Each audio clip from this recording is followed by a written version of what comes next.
Hello दोस्तों, welcome back to fifth channel forest blast. मैं हूं आपका होस्ट एविन।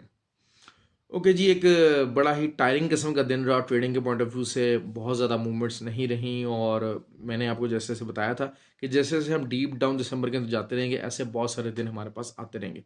लेकिन इसकी बड़ी वजह ये थी कि कल जैसे गोल्ड की एक बहुत मेजर मूव आ चुकी थी, तो गोल्ड ने इतनी मूवमेंट नहीं दिखाई। अच्छा, हम लोग भी बेसिकली, क्योंकि मोस्ट ऑफ द पीपल, जैसे मैंने अपनी वीडियोज़ में कहा, दे लव ट्रेडिंग गोल्ड। और अगर गोल्ड में मूवमेंट ना हो तो वो कहते हैं कि यार पूरी मार्केट ही नहीं मूव हुई है। तो gold has always been our prime quality. लेकिन जबकि जैसा कि मैं आपको अपनी वीडियोस में कहता हूँ हमेशा से कि जिसने अमीर होना है वो नैस्डैक और ऑयल के ऊपर ट्रेड करे। तो ऑयल और नैस्डैक आज दोनों बहुत ज़बरदस्त मूवमेंट दिखाई और बहुत ज़्यादा उसके अंदर जो है वो अच्छी खासी एक मूवमेंट रही। और वहाँ पर जिन्होंने प्रॉफिट निकाल सकते थे और लॉस निकाल सकते थे, वो दोनों ने बड़े बेहतरीन अंदाज में निकाला। खैर, बात करते हैं कि वही बात है कि हमारा जो फ्री व्हाट्सएप ग्रुप है, आप फ्री व्हाट्सएप ग्रुप ज्वाइन कर सकते हैं। कोई चार्जेस नहीं है, कोई मंथली चार्जेस नहीं है, कोई सिग्नल ग्रुप नहीं है। मतलब खाली सिग्नल ग्रुप नहीं है, it's basically N analysis based group. और आपको टीए शेयर किए जाते हैं बड़े अच्छे अच्छे, उसके अंदर बड़े एक्सपीरियंस किस्म के जो हैं वो ट्रेडर्स मौजूद हैं, लर्नर ट्रेडर्स मौजूद हैं, जो कि आपको गाइड भी कर देते हैं और मार्केट किस तरीके से चल रही है आप उसमें अपने सवाल कर सकते हैं, चीज़ों को पूछ सकते हैं, चीज़ों को समझ सकते हैं। क्यों? क्योंकि मेरा मानना यह है कि फॉरेक्स की फील्ड में विदाउट लर्निंग आप एक्सेल नहीं कर सकते। आपको करना क्या है, सिर्फ ऑक्टाफिक्स और एक्सनेक्स के ऊपर हमारे आईबी के साथ जुड़ना पड़ेगा और वहाँ पे आके आप वहाँ पर ट्रेड कीजिएगा। वहाँ पर ट्रेड कीजिएगा। हमारे जो लिंक्स हैं वीडियो के डिस्क्रिप्शन में मौजूद हैं फॉर न्यू यूजर्स। और अगर आप ऑलरेडी ऑक्टाफिक्स और एक्सनेक्स के ऊपर ही ट्रेड कर रहे हैं तो फिर आईबी लाइव चैट पे जाके आईबी चेंज करने का ऑप्शन भी वीडियो के डिस्क्रिप्शन में मौजूद है। मेरा व्हाट्सएप नंबर मौजूद है, आप उसको रब्ता कर सकते हैं।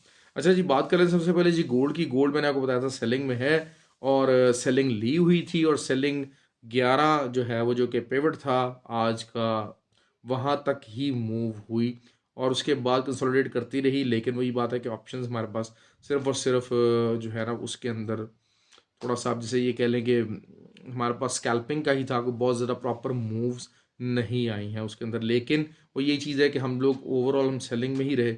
बहुत सारे लोग, मैं हमेशा बात करता हूँ कि देखिए हमारे जो लोग हैं छोटे अकाउंट्स हैं लेकिन वो एसएल नहीं लगाते हैं, तो फिर उनके लिए फार्मूला डॉलर कॉस्ट एवरेज करने के अलावा और कोई रह नहीं जाता है। तो बहरहाल ये कि डॉलर कॉस्ट एवरेज फार्मूला काफ़ी बेहतरीन चल जाता है अनलेस अनटिल कि अगर आपने ओवर ट्रेडिंग ना की हो। खैर, गोल्ड का अब मैं बता, गोल्ड का कल मैं आपको जिक्र कर दूंगा क्या रहा मामला। अच्छा, ऑयल थोड़ा सा डिस्टर्बिंग रहा। ऑयल का मॉर्निंग में जो सेलिंग थी उसने हमें प्रॉफिट दिया, लेकिन जो हमारा डिजायर्ड टारगेट था वो नीचे तक का वो तो नहीं आया। लेकिन ये कि टीपी 1 हमारा लाजमी हिट हो गया। लेकिन उसके बावजूद हम दोबारा से ऑयल की सेलिंग में ही रहे। लेकिन ऑयल ने आज कसम कोई और खाई हुई थी और oil kept on moving upward upward upward. तो अब ऑयल क्या कर सकता है?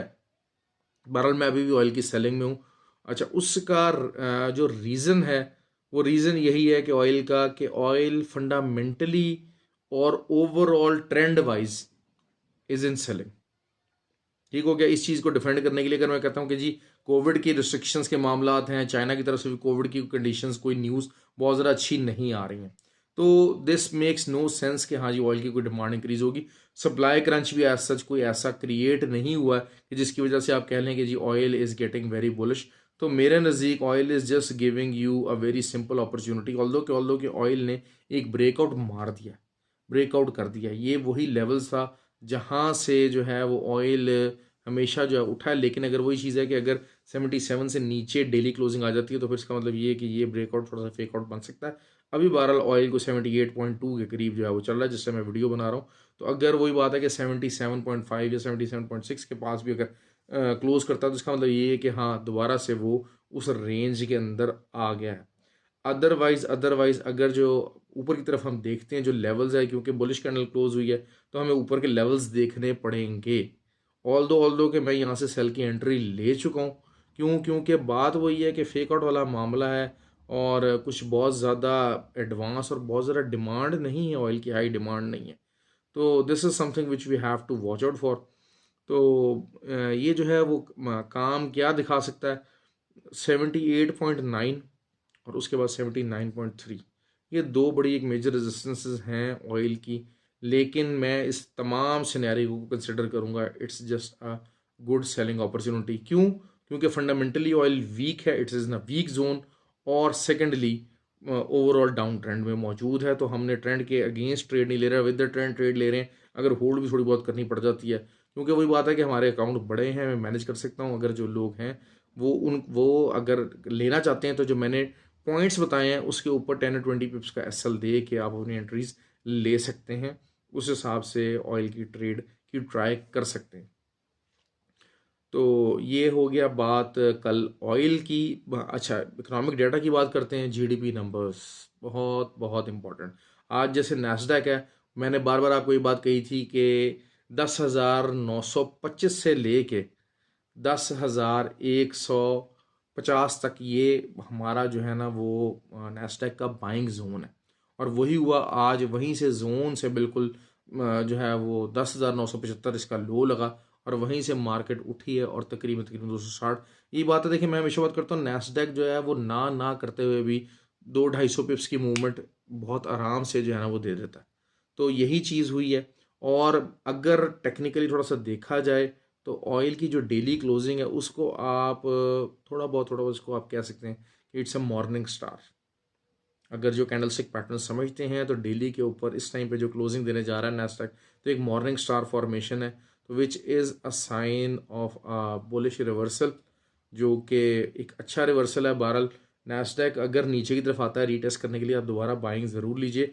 लेकिन जीडीपी नंबर्स जो हैं आज नैस्डैक के ऊपर बहुत ज़्यादा इम्पैक्ट करेंगे, बहुत ही ज़्यादा हाई इम्पैक्ट डालेंगे। GDP is always something which the Nasdaq always always always follows. तो अगर तो जीडीपी नंबर अच्छा आ जाता है, एज पर कंसेंसस आ गया, तो फिर नैस्डैक जो है वो 11,430 जो कि इसका पिवट है वहाँ तक, और उसके बाद 11,670 और 11,770 ये लेवल्स भी अचीव कर सकता है। लेकिन अगर अगर जो है वो नीचे की तरफ आता है Nasdaq after the GDP numbers, तो फिर मैं आपको ये सजेस्ट ये करूँगा कि आप दोबारा से बाइंग में ही बैठिएगा, क्योंकि नैस्डैक की एक अच्छी खासी तगड़ी सपोर्ट है, छोटी सपोर्ट है, ये आम सपोर्ट नहीं है। सेल मत कीजिएगा नैस्डैक को, इट्स समथिंग ये काफ़ी ज़्यादा एरिया। हाँ, अगर ऊपर से आपको मौका मिलता है 450 या 470 के ऊपर कोई अच्छी एविडेंस मिलती है, खड़े रह के कोई 4 आवर कैंडल आपको बेरिश मिलती है, तो आप ज़रूर कीजिएगा। ऑल्दो के वही बात है कि थोड़ी सी ज़रा साइडवेज मूवमेंट भी दे सकता है नैस्डैक। लेकिन नैस्डैक और ऑयल दोनों जो हैं वो हाईली वॉलेटाइल स्टॉक्स हैं, तो वो आपको दे सकते हैं काफ़ी अच्छा। दूसरा, जीबीपी का और यूएसडी का मैंने आपको बाइंग बताई हुई थी, बाइंग वहाँ से निकली है, अच्छी बाइंग ली है, लोगों ने प्रॉफिट बनाया है। अब दोबारा से वहीं से रिजेक्शन होके यूएसडी जेपीवाई जीबीपी यूएसडी दोबारा से बाइंग जोन में है। लेकिन इसकी सपोर्ट क्या है? इसकी सपोर्ट है 1.195। तो ये जो एरिया है, अगर यहाँ पर आप नीचे का एसएल दे के मैक्सिमम 1.17 तक आ सकता है, तो आप अगर इसको होल्ड कर सकते हैं, तो ये दोबारा से आने वाले दिनों में 1.26 और 1.28 का लेवल जो है वो निकाल सकता है बड़े आराम से। क्योंकि जो डी एक्स वाई है, थोड़ा सा उसको रिकवरी के लिए अब थोड़ा सा टाइम चाहिए, और वो टाइम कहाँ तक हो सकता है? फेब तक जा सकता है। इट इज़ समथिंग के जो है वो जब अगला रेट ऑफ इंटरेस्ट चेंज का जो है मामला आएगा, तब जा सकता है। लेकिन जीडीपी नंबर्स बहुत इंपॉर्टेंट है। अगर GDP numbers on the high side आ जाते हैं, तब भी डीएक्सवाई को अच्छा बूस्ट मिल सकता है, और ये तमाम करेंसीज नीचे को आपको एक अच्छी बाइंग अपॉर्चुनिटी दे सकती है। मैं हमेशा बात करता हूँ, देखिए आपको थोड़ी सी ना दिल गुर्दा और हिम्मत दिखानी पड़ती है। हिम्मत ये दिखानी पड़ती है कि जब मार्केट बहुत ज़्यादा नीचे चली जाती है, तो आपने बाइंग अपॉर्चुनिटी ढूंढनी है। क्यों? क्योंकि जो ट्रेडर्स होते हैं वो चलती ट्रेन में चलते हैं, जो बड़े प्लेयर्स होते हैं वो तेज़ी में से मंदी निकालते हैं और मंदी में से तेज़ी निकालते हैं। हम लोग क्या करते हैं, जब मंदी आ जाती है तो हम सेल लगाते हैं, जब वहाँ से रिवर्सल का टाइम आ रहा होता है।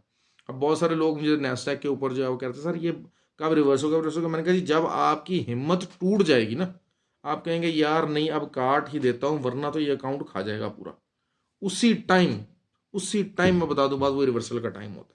तो यही चीज़ हम अपने फ्री व्हाट्सएप ग्रुप के अंदर गाइड करते हैं कि हाँ, you have to be patient, और वहीं पर आपने अपने कदम जमा के रखने।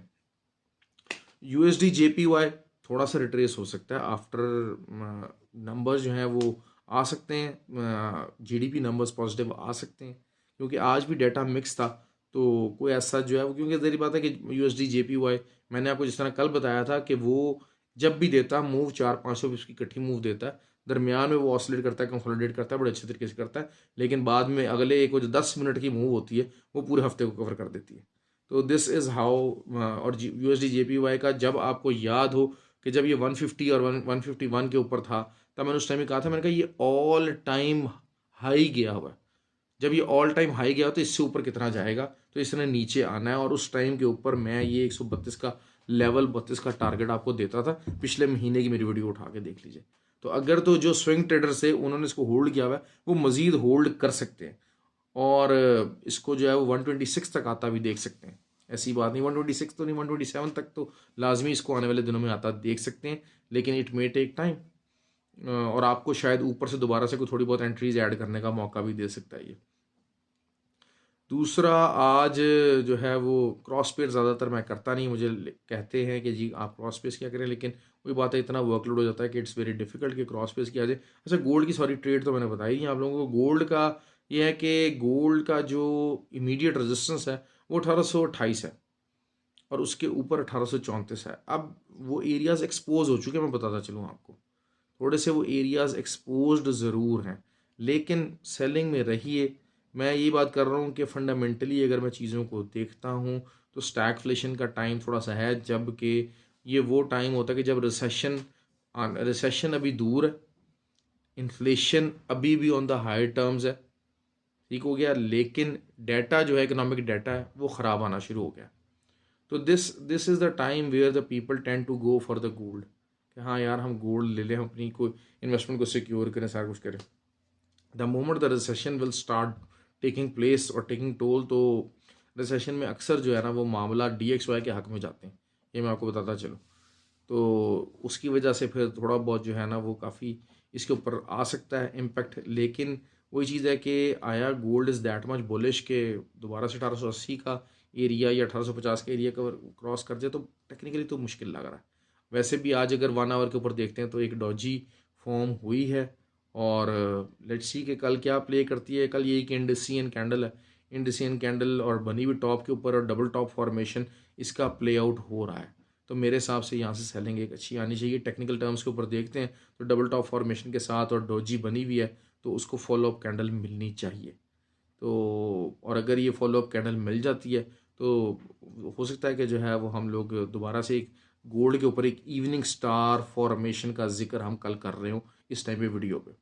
तो एक प्रोडिक्शन होते हैं, एनालिसिस होते हैं, देख के इन चीज़ों को देखते हुए करते हुए। तो let's see, I hope for the best. और ख्याल रखें, प्लीज़ वीडियो को लाइक कीजिए, कमेंट कीजिए, और ज़रूर मुझे अपना फीडबैक दीजिए। हैव अ गुड डे जी, थैंक यू।